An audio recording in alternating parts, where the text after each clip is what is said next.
চাইছে যে দেখো যারা আক্রান্ত হয়েছিল, যাদের ঘর পুড়েছিল, যাদের আসবাবপত্র লুট হয়েছিল, তারা এখন ভালো আছে, তাদেরকে সব ফিরিয়ে আনা হয়েছে।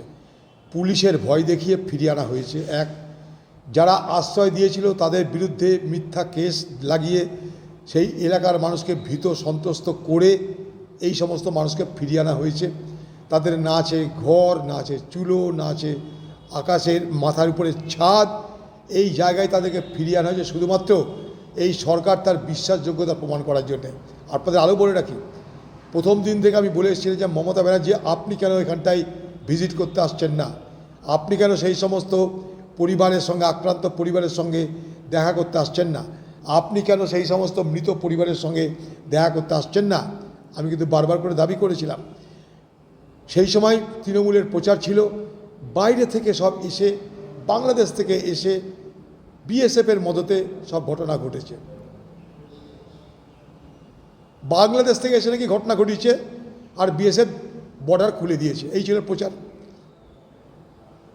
কিন্তু জানবেন একটা জিনিস, যে পুলিশ সর্বাগ্রে অর্থাৎ সর্বাগ্রে পুলিশ জানতে পারে কোনো ঘটনার অপরাধী কারা এবং সে অপরাধের উৎপত্তিস্থল কোথায়। পশ্চিমবঙ্গের পুলিশ জানতে পেরে গেছিল অপরাধীরা তৃণমূল দলের, সেই বার্তা চলে গেছিল বাংলার মুখ্যমন্ত্রীর কাছে। তাই মুখ্যমন্ত্রী এখানটায় পরিদর্শন করতে এলেন না, কারণ তার দলের লোকেরা এই খুনে জড়িত, এই লুটপাটে জড়িত। আমি আবার বলছি, দুটো ভাগে দেখতে হবে। মনে করুন জঙ্গিপুর, মনে করুন সাজুর মোড়, এখানে আন্দোলনকারী এবং আন্দোলনকারীদের পিছনে কিছু দুষ্কৃতী ঢুকে শান্তিপূর্ণ আন্দোলনকারীদের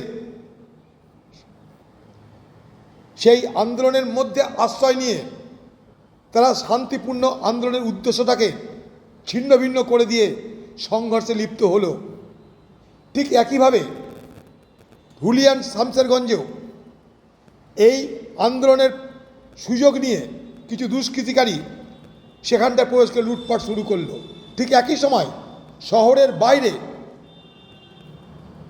যে গ্রাম আছে সেই সমস্ত গ্রামে হামলা শুরু হলো। 70 বছরের একজন বৃদ্ধ, 40 বছরের একজন প্রৌঢ়, তারা খুন হলো। এই খুন পরিকল্পিতভাবে তৃণমূলের লোকরা করেছে। আজ এটা ধীরে ধীরে প্রমাণিত হচ্ছে।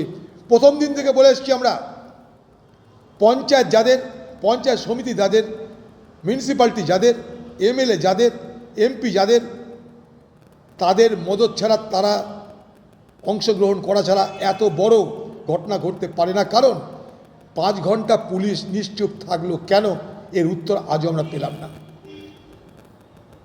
যান খোঁজ নিয়ে দেখুন, ওই এলাকারই একটা লোককে, আমার কাছে খবর, জিয়াউল হক বলে একটা লোককে গ্রেপ্তার করা হয়েছে চোপড়া থেকে। সে মূল এই খুনের ঘটনায় জড়িত এবং সে স্বীকার করেছে।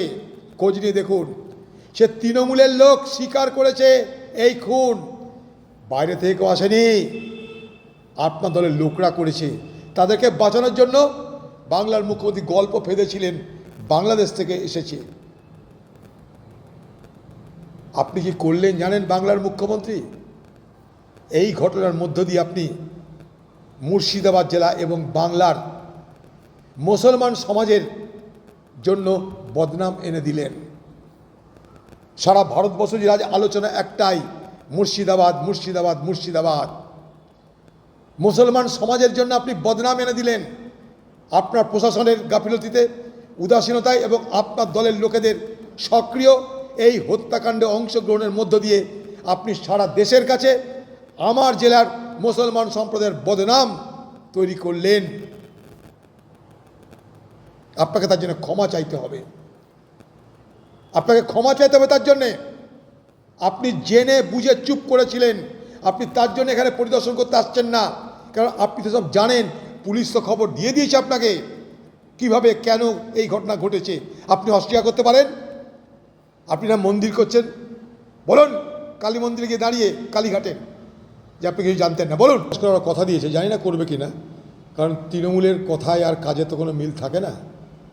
তাই শিক্ষকদের সকলেরই একান্ত দাবি যে যোগ্য অযোগ্যদের তালিকার প্রকাশ করা হোক। কারণ যোগ্য অযোগ্যদের তালিকা এসএসসি শিক্ষা পর্ষদ সবাই জানে। সততা দেখিয়ে সেই তালিকাটা প্রকাশ করা হোক, তাহলে অন্তত কিছুটা পাপের স্খলন হবে, কিছুটা পাপ কমবে বলে মনে করি এই সরকারের। বেকার শিলান্যাস, ও শুনতে শুনতে শুনতে শুনতে আমার কান পচে গেছে। শিলান্যাস আর শালবনী, শালবনী আর শিলান্যাসের গল্প চলছে বহু বছর ধরে।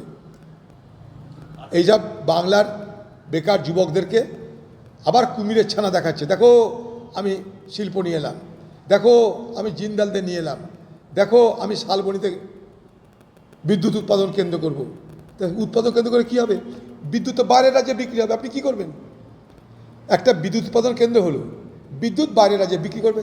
আপনি ফোকরে জমি দিয়েছেন, তা থেকে সস্তায় টাকা দিচ্ছেন, তারা পুঁজিপতি, তারা এসে আপনার রাজ্যে ফোকরে জমি নিয়ে ওই এলাকার জমি যাদের জমি ছিল তাদেরকে জমি ছাড়া করিয়ে, গৃহ ছাড়া করিয়ে, প্রতিশ্রুতি দেওয়ার পর প্রতিশ্রুতি পালন না করে আপনি পুঁজিপতিদের নিয়ে এসে শালবনীতে বিদ্যুৎ উৎপাদন কেন্দ্র করবেন। সেই বিদ্যুৎ বাইরের রাজ্যে বিক্রি হবে। অর্থাৎ আমার রাজ্যের জমি, আমার রাজ্যের ঘর, আমার রাজ্যের টাকা সব কিছু সেই সমস্ত শিল্পপতিদের জন্য ব্যয় করে দিদি তাদের বড়লোক করছেন, তাদের পয়সার পরিমাণ বাড়াচ্ছেন। আর তার জন্য ঢোল বাজছে, এই হবে তাই হবে। কী হবে? হয়েছে তা কি এতদিন ধরে? কেউ আসলে আসতে পারে, আমাদের কিছু করার নাই। আমরা সবাইকে বলবো যেই আসুক যেন শান্তির বার্তা দেয়, সম্প্রীতির বার্তা দেয়, বিভাজনের বার্তা যেন না দেওয়া হয়। একটাই বক্তব্য, যেই আসুক আমরা শান্তি সম্প্রীতির বার্তা দিয়ে মানুষের কাছে পৌঁছাতে চাই। রাজনীতি নয়, এখন সমাজ বাঁচাও, রাজনীতি হটাও, সমাজ বাঁচাও, সম্প্রীতিকে উদ্ধার করো, শান্তিকে উদ্ধার করো। এখন এই ঘটনা নিয়ে রাজনীতি নয়, এই ঘটনাকে কেন্দ্র করে রাজনীতি হটাও, সমাজ বাঁচাও। অবশ্যই এখন অপারেশন ধামাচাপা চলছে, যা করে লিপাপতি করা। আপনারা দেখেছেন বাড়িঘর নষ্ট গেলে খালি বাইরে থেকে রং করে দেওয়া হয়, এটা রং করা চলছে না, এটা অন্যায় করছে। আরেকটা, তুমি থাকার ব্যবস্থা করে ডাকো। ঘর নাই, ঘাট নাই, চুলো নাই, চালা নাই, কেন ওই গায়ে জোরে নিয়ে আসছেন? আপনি দেখাবেন যে দেখো সব ফিরে এলো, সবাই বোঝে এগুলো। তাদের চোখ মুখ দেখে সবাই বুঝছে কেউ ফিরে আসতে চায়নি। এবং যারা আশ্রয় দিয়েছে তাদের উপরে জুলুম হচ্ছে, যারা আশ্রয় দিয়েছে মালদার পুলিশ তাদের উপর জুলুম করছে, মিথ্যা কেস দিচ্ছে, ভয় দেখাচ্ছে। মমতা বন্দ্যোপাধ্যায়ের মতো খেলা হবে মন্তব্য করছে মোহাম্মদ সেলিম। করতে পারে কেসটা, যে আমি আর কি করবো, খেলা শিখাচ্ছি আর কি করে দেবে।